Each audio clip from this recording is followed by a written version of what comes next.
afin de connaître Christ et la puissance de sa résurrection et la communion de ses souffrances, en devenant conforme à lui dans sa mort. Philippiens 3,10.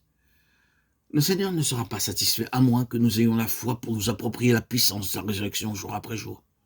Paul dit dans Galates 2,20, « Christ vit en moi, parce qu'il est le Christ vivant qui a vaincu la mort pour vous et moi. » Le Christ vivant vit en nous pour vaincre nos tentations quotidiennes par la foi en la puissance de sa résurrection.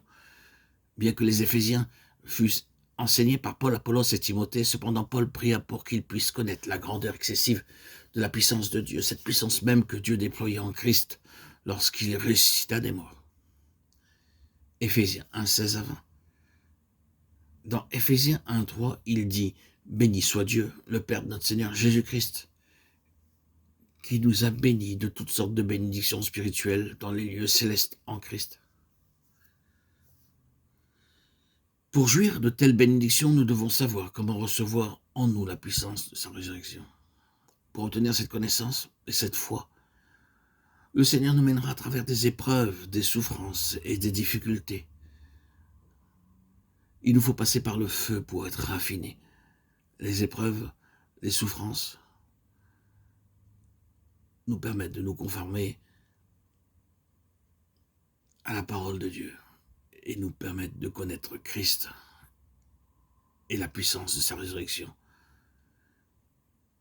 Tout comme Dieu a apparu 10 fois à Abraham, le Seigneur a apparu 10 fois à ses disciples après sa résurrection. Il a apparu premièrement à Marie, au sépulcre, puis aux femmes, puis à Pierre, aux disciples sur le chemin d'Emmaüs le soir, à tous les disciples dans la chambre haute. Puis il apparut à 500 hommes, puis à Jacques, à Thomas, puis près de la mer de Galilée, et enfin à Béthanie, lorsqu'il monta aux cieux. Y a-t-il rien qui soit étonnant de la part de l'Éternel? Genèse 18, 14.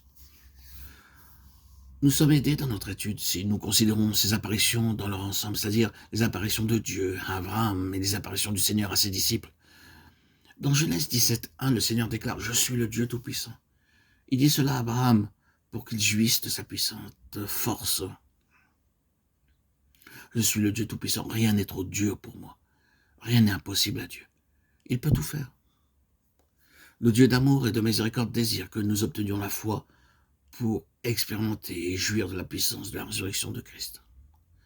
Dieu disait en fait, je suis le Dieu Tout-Puissant, je déverserai ma puissance en toi. Genèse 17, versets 2 et 6.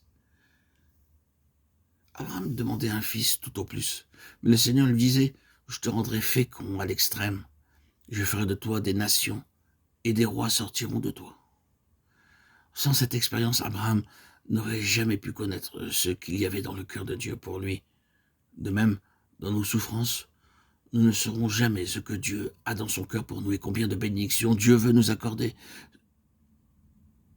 Ce n'est que par la foi que nous pouvons réaliser ce que sont nos bénédictions.